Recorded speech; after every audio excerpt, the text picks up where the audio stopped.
வணக்கம் நண்பர்களே, வாங்க நம்ம இன்னைக்கு வீடியோவில் உருளைக்கிழங்கு வறுவல் எப்படி செய்கிறதுன்னு பார்க்கலாம். அதுக்கு நான் தேவையான அளவு உருளைக்கிழங்கு எடுத்துக்கிறேன். அந்த உருளைக்கிழங்கை நாம் தோலை நீக்கிட்டு சின்ன சின்ன பீஸாக கட் பண்ணி தண்ணியில் போட்டு வச்சுக்கலாம். இப்போ பாருங்கள், தோலை நீக்கியாச்சு. இப்போ நாம் இதை சின்ன சின்ன பீஸாக நறுக்கி வச்சுக்கலாம். பாருங்கள், உருளைக்கிழங்கை இந்த மாதிரி சின்ன சின்ன துண்டுகளாக நறுக்கி வச்சுக்கோங்க. இதை ஒரு 2 முறை அலம்பிக்கோங்க. அலம்பி எடுத்து வச்சுக்கோங்க. நான் இன்னும் அலம்பிட்டு வச்சுக்கோங்க. அதுக்கு பிறகு ஒரு அகலமான பாத்திரத்தில் தண்ணியை விட்டு உருளைக்கிழங்கு வேகிற அளவுக்கு தண்ணி எடுத்து அந்த தண்ணி நல்லா கொதிக்கட்டும். இந்த மாதிரி முறையில் செஞ்சு பாருங்கள். குக்கரில் போட்டு முழுசாக போட்டு வேக வச்சு கட் பண்ணி செய்கிறதும் ஒரு மெத்தட் இருக்குது. இந்த முறையில் பண்ணுங்கள். ஒரு பாத்திரத்தில் தண்ணி நல்லா கொதிக்கட்டும். கொதிக்கிற போது அந்த உருளைக்கிழங்கை நாம் இதில் போடலாம். இது ஒரு 10 நிமிஷத்துலேயே நல்லா, ரொம்ப அழியக்கூடாது, 10 நிமிஷத்துலேயே இது உங்களுக்கு ரெடி ஆகிடும். தண்ணி மட்டும் நல்லா கொதிக்கணும். தண்ணி நல்லா கொதிக்குது. இந்த ஸ்டேஜில் நம்ம நறுக்கி வச்ச உருளைக்கிழங்கை போடுங்க. 10 நிமிஷத்தில் இது ரெடி ஆகிடும். இது ரொம்ப குழஞ்சிடக்கூடாது. கவனிச்சுக்கிட்டே இருங்க, இல்லைன்னா டைமர் வச்சுக்கோங்க. பாருங்கள், எல்லாத்தையும் போட்டாச்சு. ஒரு 10 நிமிஷம் கழித்து உங்களுக்கு காட்டுறேன். உருளைக்கிழங்கு இந்த மாதிரி வேக வச்சு எடுத்துக்கணுங்க. ரொம்ப அழிஞ்சிடக்கூடாது. இந்த மாதிரி உருளைக்கிழங்கை நாம் சுடு தண்ணியில், கொதிக்கிற தண்ணியில் போட்டுட்டு வடிகட்டி இந்த மாதிரி ஸ்டேஜில் இறக்கி வச்சுக்கணும். அதுக்கு பிறகு இதில் நாம் மஞ்சப்பொடி சேர்த்துக்கோங்க. தேவையான அளவு உப்பு சேர்த்துக்கலாம்.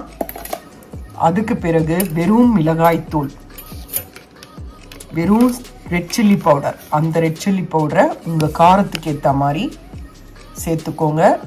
நான் 1 டீஸ்பூன் சேர்க்குறேன். அதுக்கு பிறகு இதை தண்ணி விட்டு பிசையாமல் நல்லா எண்ணெய் விட்டு நல்லா இதை பிசறி வைங்க. பிசறி வச்சு ஊற வைங்க. தண்ணி விட்டு தான் நம்ம செய்வோம். இந்த பேஸ்டெல்லாம் நம்ம தண்ணி போட வேண்டாம்.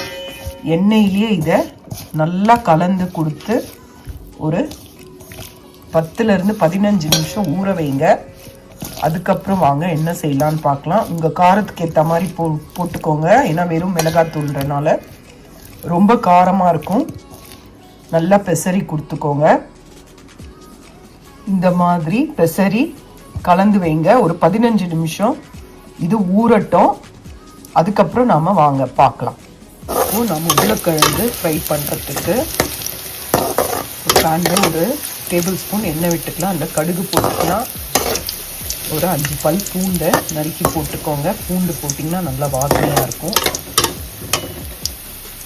பெசரி வச்சுருந்த உருளைக்கிழங்கை நாம் அந்த பேனில் போட்டுடலாம். எல்லாத்தையும் போட்டாச்சு. இப்போ நல்லா வாங்க ஃப்ரை பண்ணலாம். ரொம்ப நல்லாயிருக்கும் சாப்பிட்றதுக்கு.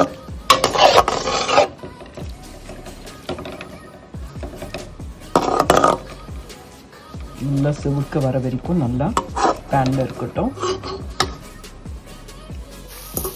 பாருங்க, உருளைக்கிழங்கு நல்லா சூப்பராக ரெடி ஆயிடுச்சு. இது ரொம்ப நல்லா இருக்கும். செஞ்சு பாருங்க. சாம்பார் சாதத்துக்கெல்லாம், தயிர் சாதத்துக்கெல்லாம் ரொம்ப நல்லா இருக்கும். இது செஞ்சு பாருங்க. செஞ்சு பார்த்துட்டு பிடிச்சிருந்தா உங்களுக்கு லைக் பண்ணுங்க. ரொம்ப ஈஸிங்க இது செய்யறதுக்கு. கறிவேப்பிலை இருந்தால், நல்லா ஃப்ரெஷ் கறி லீவ்ஸ் இருந்ததுன்னா அதை நல்லா கட் பண்ணி மேலே தூவி இறக்குங்க. செஞ்சு பாருங்க. அவ்வளோதான், பொட்டேட்டோ வறுவல் ரெடி.